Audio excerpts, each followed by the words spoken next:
Hi everyone, welcome, happy new year, happy wherever you are in the world.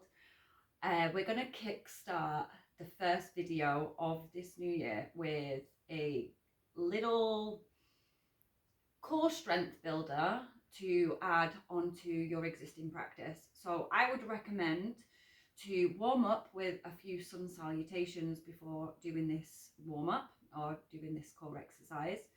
And please feel free to take your time with it. It is designed to build a lot of core strength as well as hip mobility. So feel free to take a rest if you need to rest. Do this pretty much every day for the next 30 days and you'll see a massive difference within your inner core ability as well as mobility in the hips, which is great for when we're sat down quite a lot or in general when it's very cold outside and the joints start to freeze up.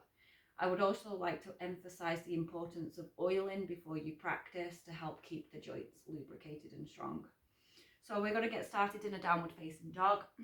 From this point, you should already be warm from your sun salutations.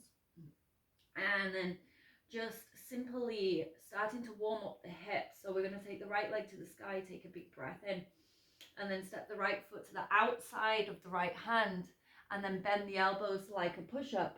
Inhale, open through the chest and look forwards. Exhale to take the leg back to the sky, three-legged downward facing dog. And then again, I'm laughing at the Christmas tree. Take the foot to the outside of the hand, bend the elbows, chaturanga. Inhale to peel the chest up. Exhale to send the leg back to the sky, three-legged downward facing dog. Again, we're going to take the leg out to the outside of the hand. Press yourself down. Inhale, open the chest. And then this time, take it straight back into the lunge position. We'll take one twist. Inhale, reaching the right hand to the sky. Exhale, take the right hand back down to the ground. Take the left knee down to the mat and inhale, lift yourself up into a low lunge. Hands stay in a prayer position, keep the back toes tucked under, and then inhale, lift the back knee off the ground and exhale to tap the knee down. Inhale to lift and exhale to tap. One more, inhale to lift, exhale to tap. Inhale to lift up, exhale, hands come down to the ground and then simply step the right foot on the top of the left foot and arrive into Vashisthasana, your side plank. If you need to modify, feel free to take the bottom knee down like so. Keeping the hips lifted, we're going to slowly lower the hips halfway down and push all the way back up. Lower the hips halfway down and push all the way back up. Again, lower the hips halfway down and push all the way back up. From here, start to thread the right arm underneath the left and then reach back to the sky, so it's a twist. Threading the right hand underneath the left and reaching it back to the sky. One more, threading the arm all the way through and then reaching it back to the sky. Neutralize yourself in a plank pose. Hold for 5 breaths. Push the floor away. 1. Strong breath. 2. Push the floor. Keep the legs strong. 3. 4. 5. Bend the elbows, chaturanga, or drop down to the knees if you need that modification. Inhale to lift the thighs off the mat, upward facing. Exhale to send it back into downward facing dog. Take a deep breath in and take a deep breath out. We'll do the opposite side. Inhaling, raising the left leg to the sky, point the toe. Step the left foot to the outside of the left hand and bend the elbows. Inhale, draw the chest forwards. Exhale, three-legged downward facing dog. Again, stepping the foot to the outside of the left hand. Bend the elbows, chaturanga. Inhale is a back bend. Exhale is three-legged downward facing dog. One more. Inhale, step the foot to the outside. Bend the elbows. Inhale, lift the chest. Exhale, come back into lizard. Right hand down, left hand twists to the sky, 1 breath. Left hand down to the ground. Slowly and carefully dropping the back knee and lifting yourself all the way up into a low lunge. Bringing the hands to prayer, breathe in. Exhale. Inhale, drag the back knee off the ground. Exhale, bend and tap. Really think about tilting the pelvis under here. So inhale, lift the back knee, tilt the pelvis. Exhale, bend and tap. One more, inhale, lift. Exhale to bend and tap. Inhale, lift it all the way back up. Take the hands down to the mat and step the left foot on the top of the right for Vashisthasana. Remember, your modification is to drop the back knee down like so. Main important thing is those hips stay high. Right hand, left hand to the sky, and then drop the hips halfway down. Inhale to lift, just 3 rounds. Exhale, drop the hips. Inhale to lift. Exhale, the hips drop. Inhale to lift, and then we're threading left arm underneath the right. Reach back and reach it back to the sky. Threading the arm underneath, and then reach it back to the sky. Stay controlled. Threading the hand underneath the right, and then extending it back to the sky. Take it back into a plank pose. And now this time we're going to lift the right foot a few inches off the ground.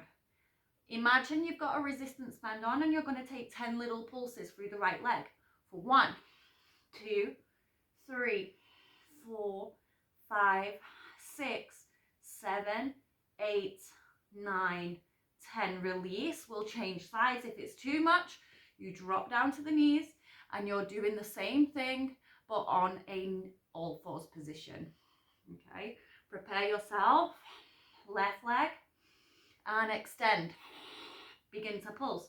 1, 2, 3, 4, 5. You want to find the resistance. 6, 7, 8, 9, 10. Release. Drop down to the knees and then sink back into child's pose. From your child's pose, just allow your head to relax down. Allow your arms to stretch out. Now, just to end this little workout, if I want to call it a workout, I'm going to show the modifications for a chaturanga. So often in chaturanga, what I'm observing is a lot of people sinking down the hips and then bending and then collapsing down to the ground, simply not having the strength to maintain the pose. So we're going to come into a little drill where we roll forwards into a tabletop. And now from tabletop, you want to think about sending your shoulders slightly forwards beyond the wrist so that that angle from the wrist and the shoulder is slightly elongated. Now, the main important thing is make sure that your hips do not begin to sag like so. Try and keep the hips nice and high. Remember, the shoulders are beyond the wrist. Look at the angle between my shoulder and the wrist. I am not here. I am here. I push through my hands and then I'm going to bend my elbows halfway down or as low as possible, and I'm going to stay low right here. And I'm going to hold for 1, 2, this is hard, I am shaking, 3, 4, 5. Inhale, push back up. Hopefully you felt that, because I felt it for sure. It's not easy. We're going to do it again, and I just want you to observe, to notice whether your chest is coming down onto the mat. I often see a lot of people with the chest onto the ground. It's way too easy. The idea of this video and the idea of this little drill is to build strength. If you're resting your chin and the chest onto the ground, you're just dumping into flexibility and there's no strength. Fast forward to when we're 90 and we're not building any strength, then the muscles and the joints will not feel protected. The muscles won't be strong enough to protect the joints. So again, notice the angle of my shoulders beyond the wrist. I'm shifting forwards. I keep my hips up, and then I'm going to bend my elbows, and look how low I'm going. I am not down here.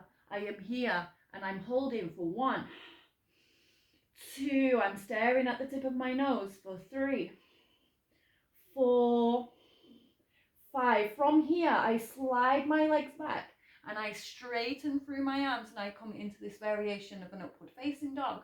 And then exhale,